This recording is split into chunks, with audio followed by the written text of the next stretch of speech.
primeiro projeto com 35 pessoas. Aí o pastor Dinei fala, traz o projeto para Jacobina, e eu em São Paulo. Aí eu perguntei, onde é Jacobina? Né? Tá no mapa. Eu abri o mapa do Brasil, olhei e ele falou, sai de Salvador, eu sabia onde era Salvador, passa por Feira de Santana e sobe mais uns 200 quilômetros para o interior, né? Aí achei Jacobina, aí olhei, aí fiz as contas, né? Busquei e olhei ali quantos quilômetros são, 2.200 quilômetros de São Paulo até Jacobina. Eu falei, é muito longe, a missão mal começou, como que nós vamos chegar num lugar como esse? Aí o pastor disse uma frase que me desafiou, ele disse, ninguém quer vir para cá.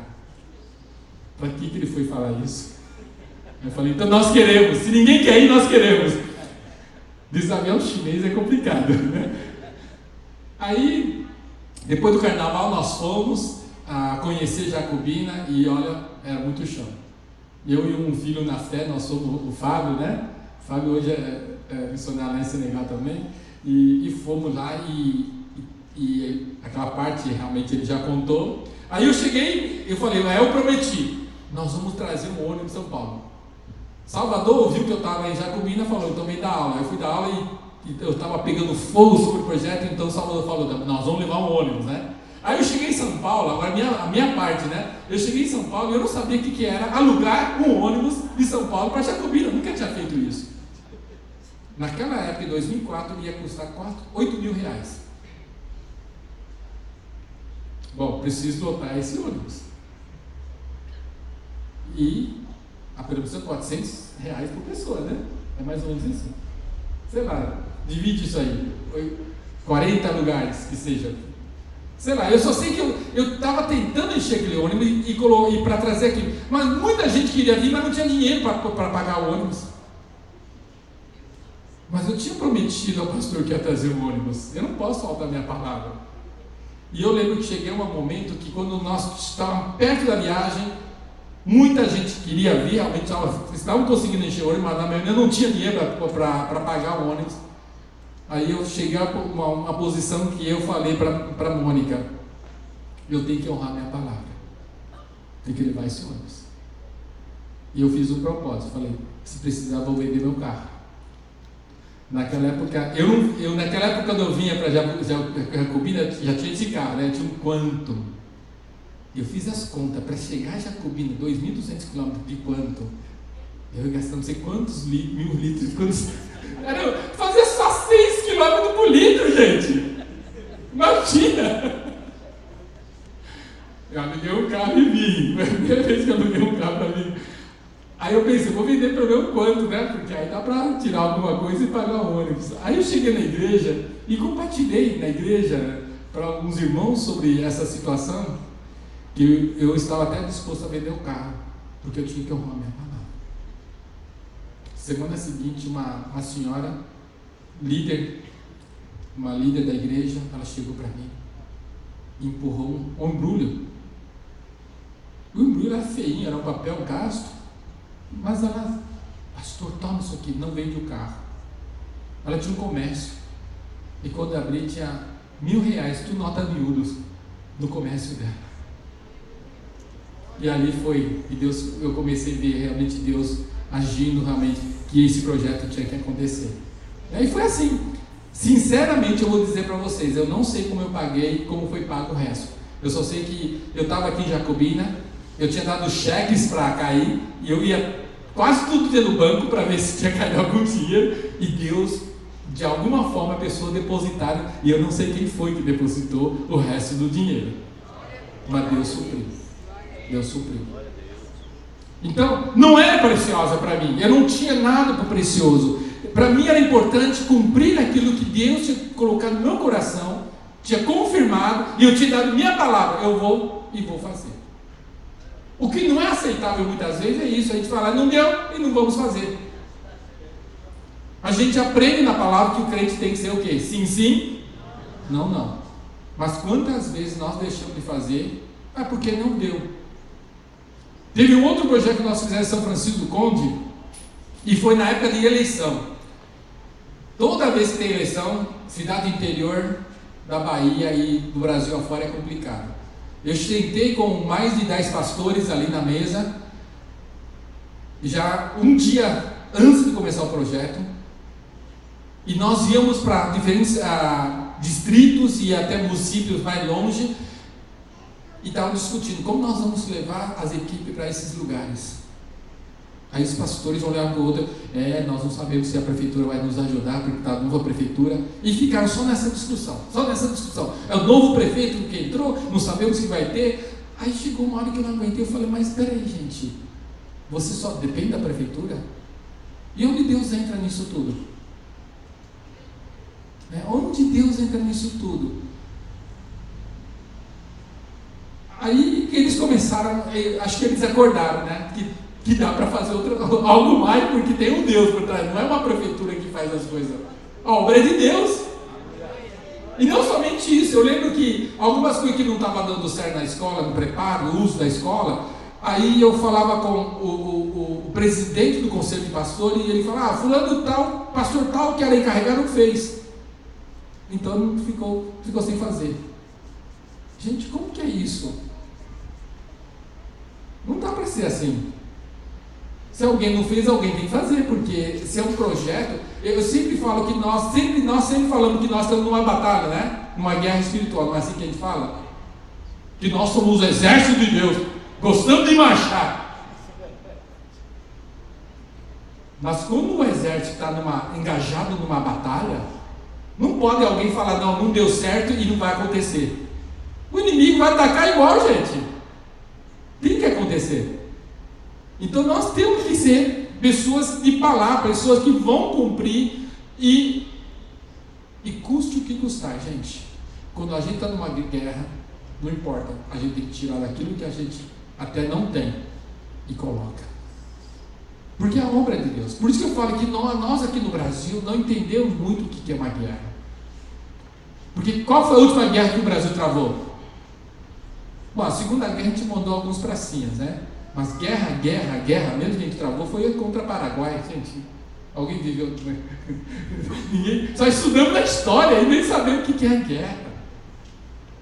Mas eu ouço meu pai, minha mãe, eles viveram a Segunda Guerra. Meu pai, apesar de ter chinês, a nossa terra na época era dominada pelo Japão na Segunda Guerra. Então meu pai foi obrigado a lutar na Segunda Guerra vestindo o uniforme japonês.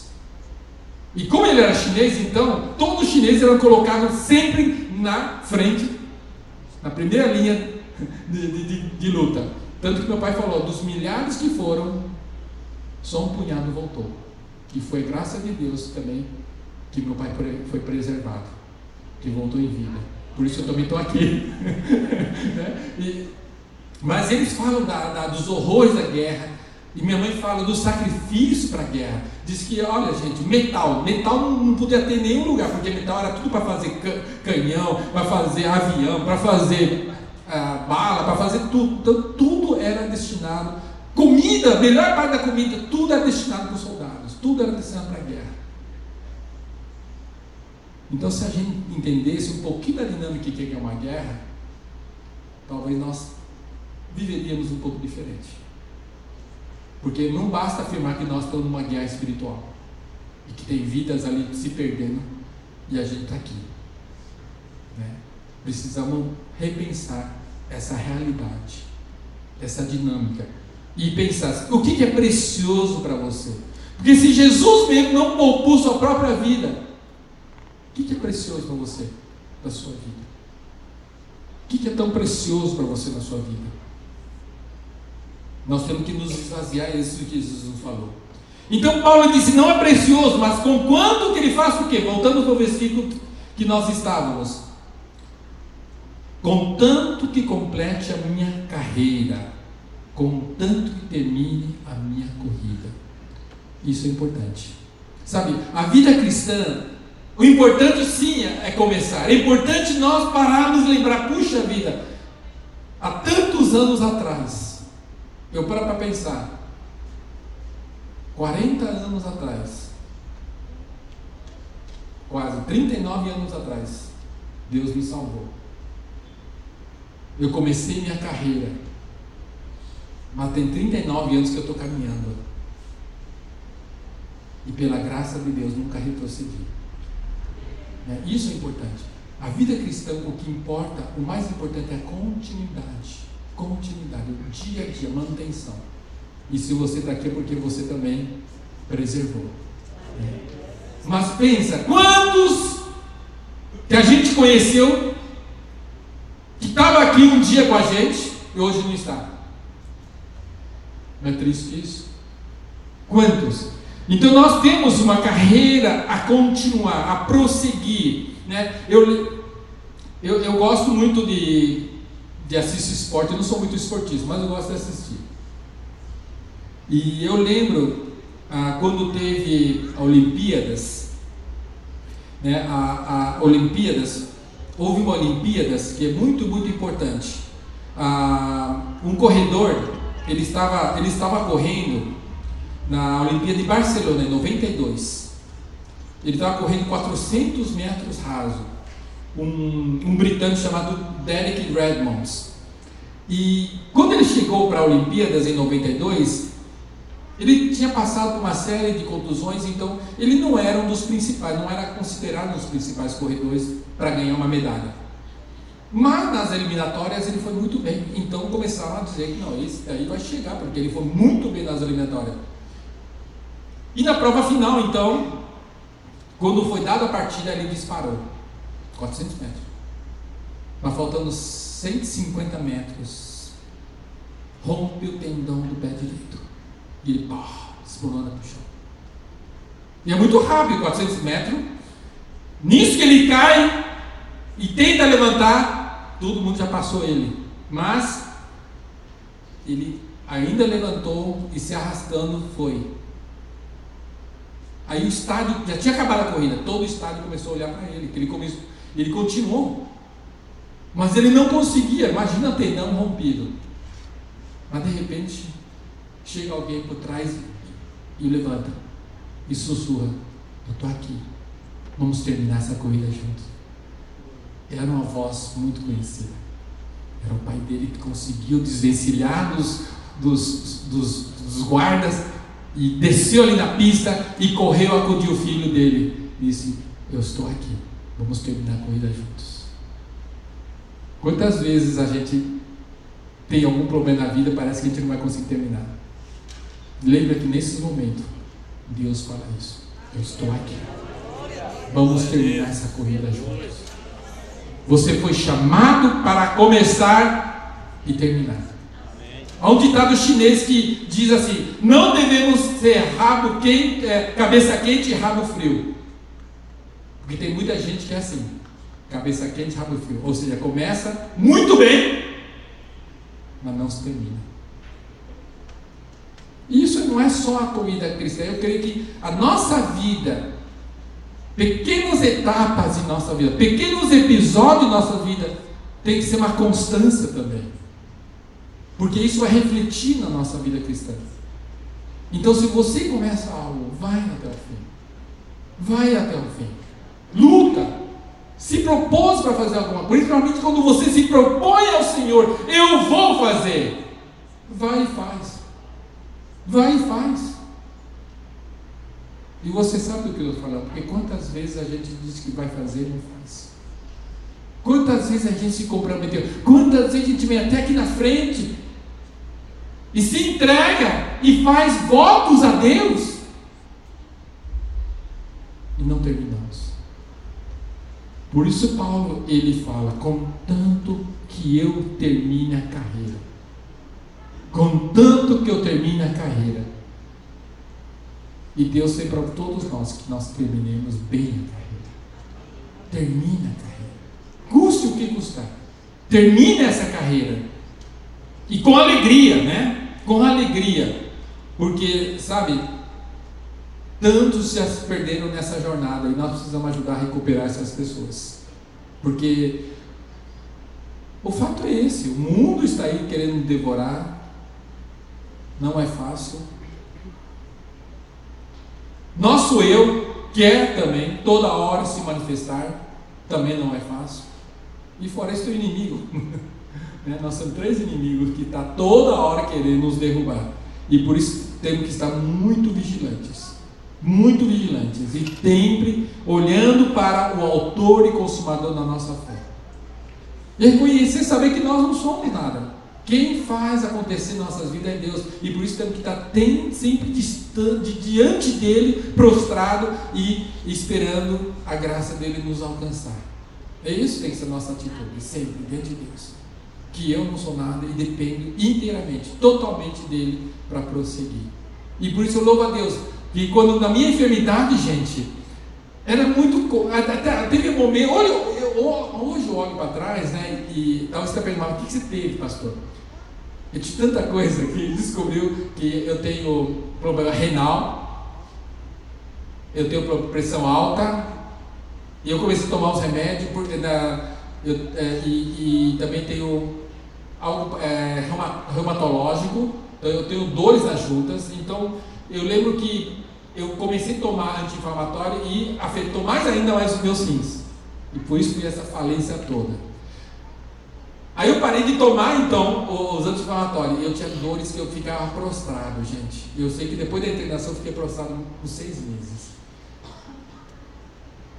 E estava deitado, não conseguia me mexer, era terrível, até para trocar de roupa. Eu não queria depender da minha esposa para trocar de roupa, nem para tomar banho, mas era difícil. Ir até o banheiro. Eu lembro que uma vez eu estava tomando banho e o sabonete escapuliu da minha mão. E eu fiquei olhando para o sabonete e ele para mim. E eu não tinha nem como agachar, gente, doía tanto que não tinha como agachar, gente. Hoje eu olho para a situação, é cômico, mas eu não tinha essa minha situação. No próximo banho, entrei com 2 sabonetes. Se um caísse, já tinha outro.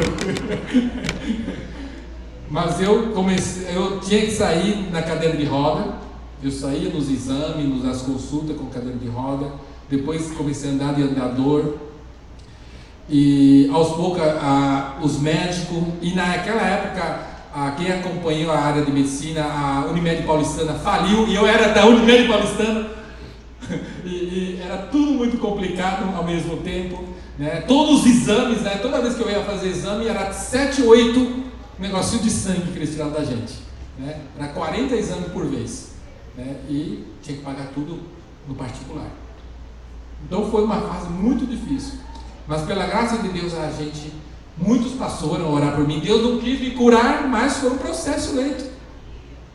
E na medida que eu estava melhorando, eu falei para a Mônica, ou eu fico aqui, vou morrer de depressão, porque eu estou aqui prostrado já há quase 1 ano, ou eu volto e faço aquilo que eu tenho que fazer na minha vida. E eu comecei a voltar a pregar, comecei a falar, porque eu quero terminar essa corrida bem. Aleluia! Não importa como, gente. Não importa como. Eu quero terminar essa corrida bem, cumprindo aquilo que Deus tem para a minha vida como cristão.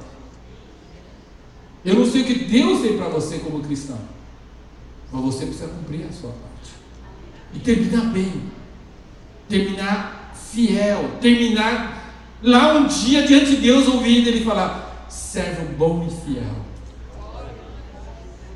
entra no meu descanso. É isso que eu quero ouvir de Deus. E isso que você precisa querer ouvir de Deus. E eu espero que Deus, se Ele viesse hoje, Ele possa dizer isso para a sua vida: servo bom e fiel. Servo bom e fiel, né? Entra no meu descanso. Então nós temos que terminar essa corrida. E não somente isso, Paulo também diz, no finalzinho do versículo 24, ele diz assim: contanto que complete a minha carreira, e são 2 coisas que ele quer completar, e o ministério que recebi do Senhor Jesus para testemunhar o evangelho da graça de Deus. Ele quer completar o ministério que Deus, não só a vida diante dele como cristão na presença de Deus, mas também a responsabilidade que Deus deu para a vida dele, a missão que Deus deu para Paulo na vida dele. Ele diz: eu quero completar o ministério que Deus deu para mim. Qual ministério que Deus deu para você? Todos nós temos um ministério. Todos nós temos uma missão a cumprir aqui na terra, diante de Deus. Se você não descobriu ainda, você tem que procurar seu pastor. Mas todos nós temos. Eu estive em outubro, agosto, Deus nos deu o privilégio. Meus filhos estão todos espalhados, né? Nós temos 3 filhos. O mais velho, ele terminou esse ano faculdade nos Estados Unidos. O segundo, ele decidiu ir dar um ano para missões em Taiwan e lá ficou, né? Ele descobriu um curso lá e ganhou bolsa integral, curso de administração de comércio internacional, e ele é muito estudioso, fez uma prova e Deus deu graça para que ele passasse na prova e ele ganhou a bolsa completa. Então ele ficou estudando, está estudando em Taiwan, está no 3º ano. E o mais novo, Caleb, também, quando ele estava terminando o ensino médio, ele chegou para mim triste e falou: todos meus colegas sabem o que eles vão fazer na faculdade, qual curso, e eu não sei. Eu falei: não tem problema, Deus tem algo para você. E sabe onde ele está hoje? Ele está no navio missionário, completando 2 anos quase, servindo a Deus. Então, um privilégio.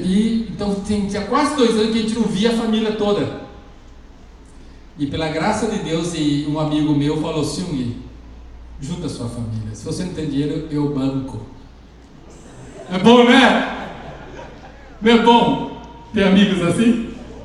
E ele nem crente é, gente. Mas ele disse que Deus colocou ele na minha vida para cuidar de mim. Aí nós fomos para os Estados Unidos, porque eu estava um lugar mais central, o Caleb estava no Caribe, Natan no Taiwan, então o lugar mais central era na Califórnia. E eu fui nos Estados Unidos e nós fomos na igreja do Rick Warren. E muito curioso, né? Naquele domingo estava ele, e o pregador convidado era o Michael Noble Smith.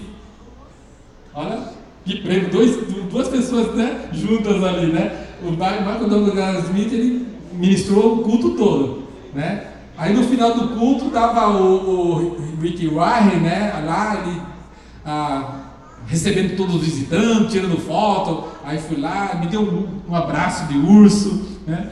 Mas uma coisa interessante que ele falou, que o Rick falou na mensagem dele, ele falou assim, que na nossa igreja nós temos 500 ministérios. Já pensou uma igreja com 500 ministérios? Mas o que ele quis dizer? O que eu entendi desses 500 ministérios? Eu entendi o seguinte, obrigado. Eu entendi o seguinte, que 500 ministérios é porque todos os irmãos da igreja estão envolvidos em alguma coisa. Todos. O casal que nos acomodou na casa dele, naquela semana que a gente passou juntos, eles eram dessa igreja. E o rapaz, ele era um cristão até razoavelmente novo, mas ele descobriu alguma coisa para fazer na igreja, que era sentar atrás de uma cama, porque o culto é filmado, então eles têm o culto dele é um estádio, né? Então tem umas 10 câmeras, então cada câmera tem que ter uma pessoa que dirige a câmera, né? Que monitora a câmera, e ele é um daqueles que faz isso. Então cada pessoa descobre na sua vida o que é meu ministério, qual a parte que eu posso fazer para a igreja crescer. E outra coisa curiosa que eu vi, fora da igreja eles têm um batistério, a igreja é muito curiosa. Se você não quer assistir o culto dentro, assiste fora. É sério, ali fora era quase final de... estava frio, então eles tinham umas lareiras ali fora, gente, acesa, fogos acesos, e você senta lá fora, se você quer assistir culto assim, dessa forma. Mas o mais interessante eu achei que foi a piscina, gente. Eles anunciam no final do culto: se você que não batizou ainda quer se batizar hoje, vai lá na piscina e fala com as pessoas encarregadas. E tem batismo, todo dia tem batismo lá, todo culto eles têm batismo. E como funciona? Eu fiquei observando, fiquei curioso, né? Como que funciona? Tem batismo todo domingo.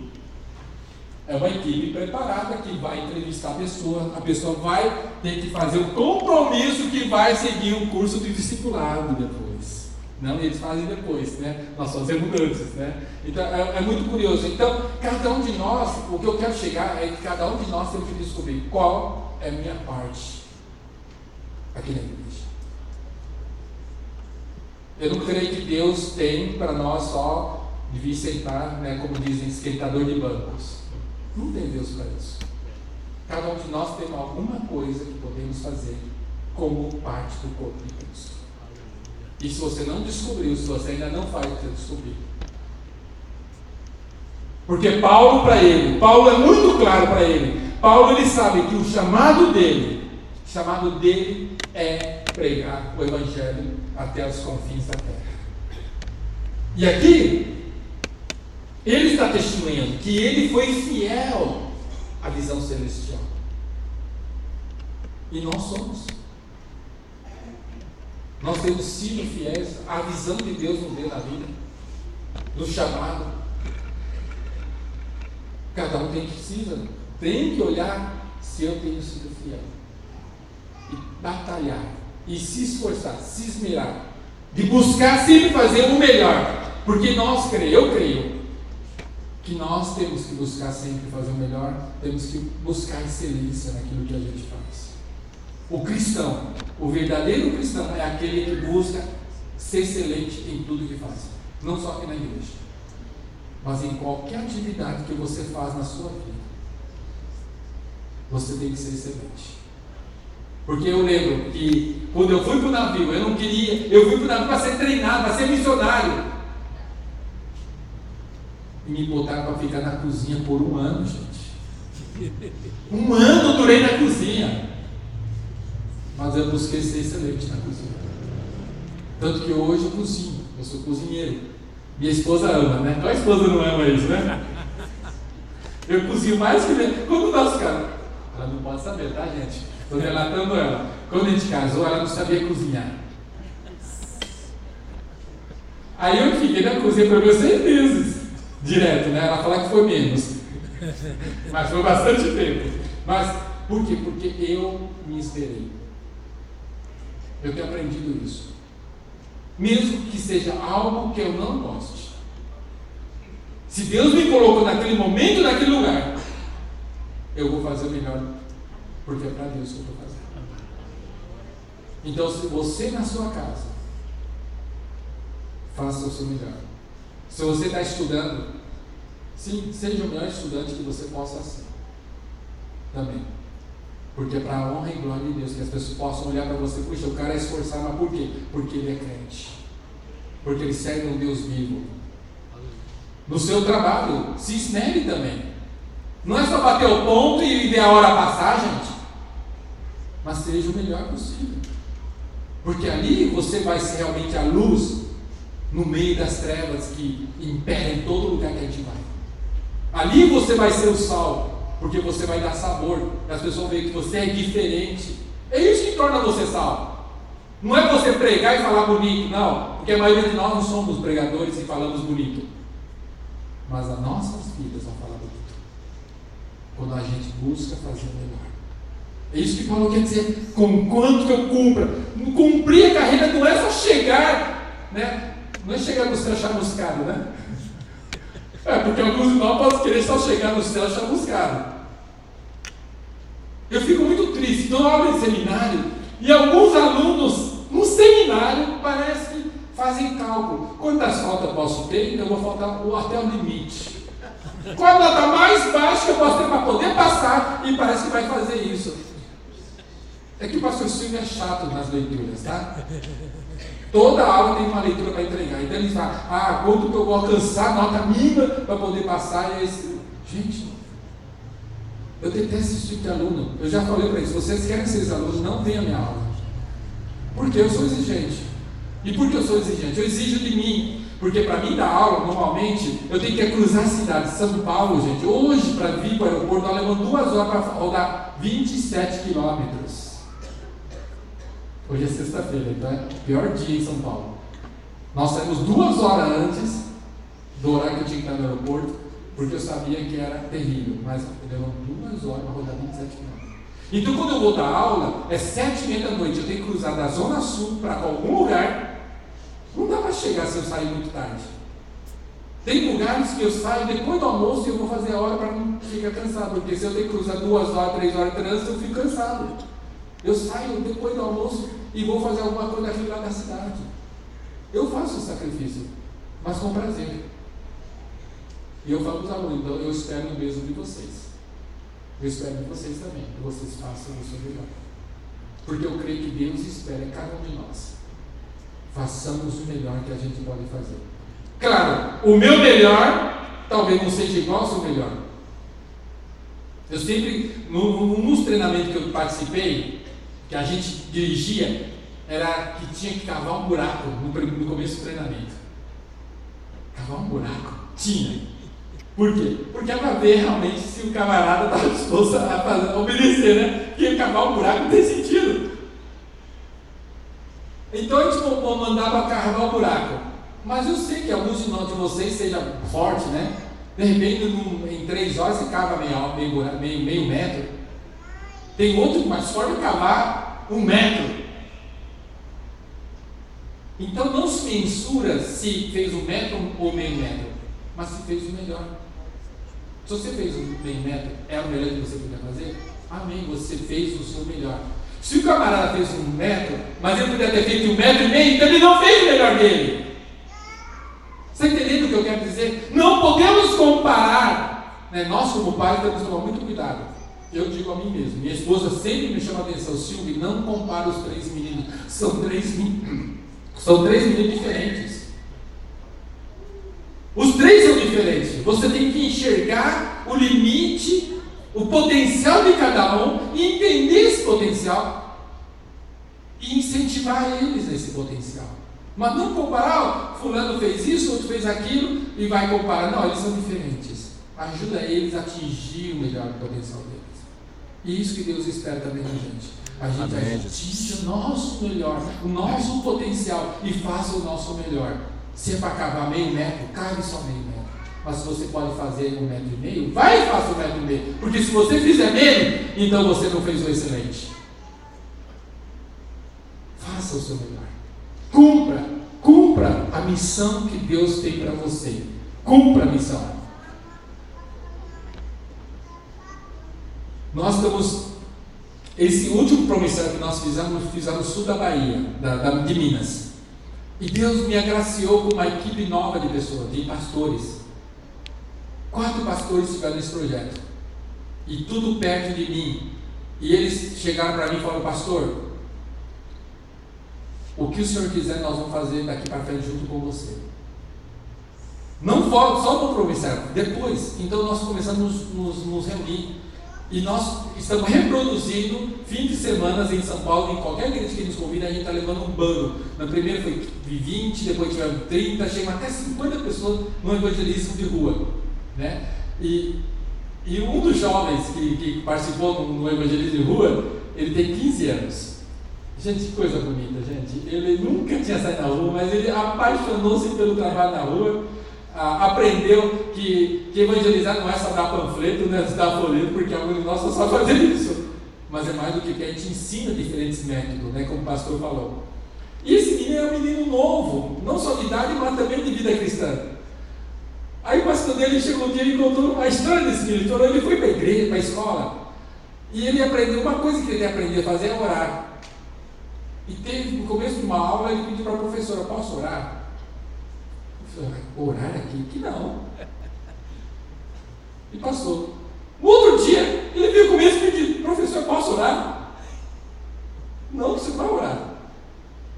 Mas ele ficou insistindo, cutucando a professora. Chegou uma hora que toda a classe falou: deixa ele orar. Ele orou e começou com isso, então, a falar de Jesus para os seus colegas. Era isso que ele sabia fazer, gente. Ele fez o melhor que ele podia. É isso que Deus espera da gente. O pouco que nós sabemos, a gente passa para frente.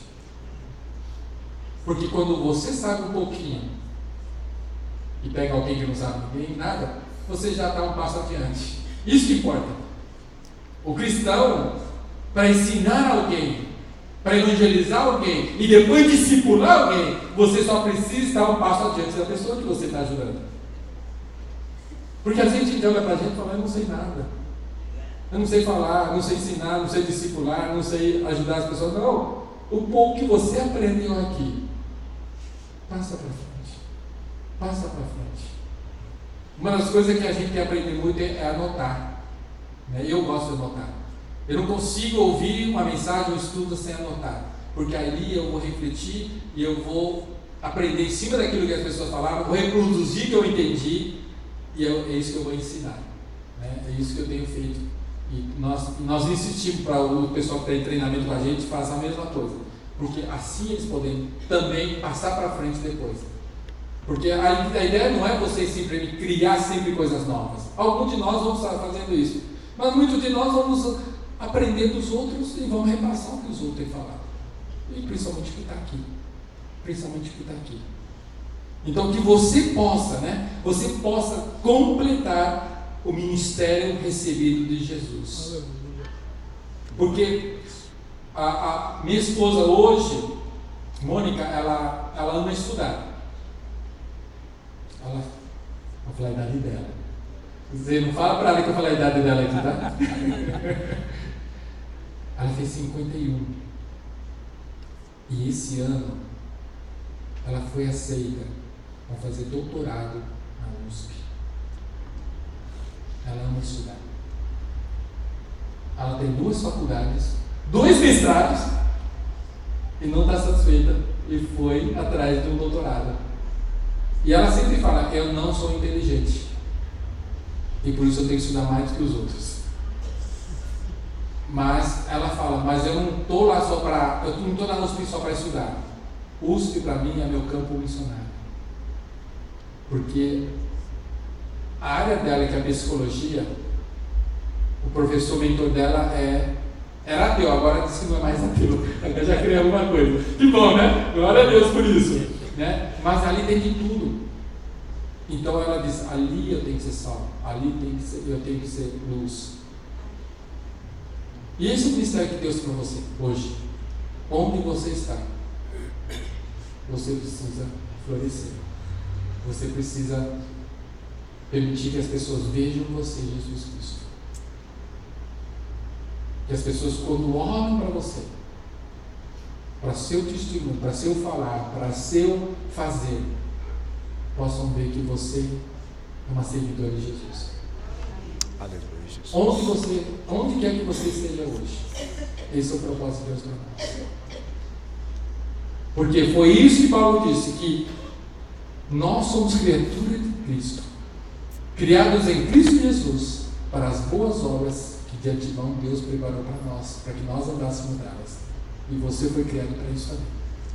E você precisa andar nessas boas obras e mostrar este mundo, e apontar para este mundo que existe um Salvador.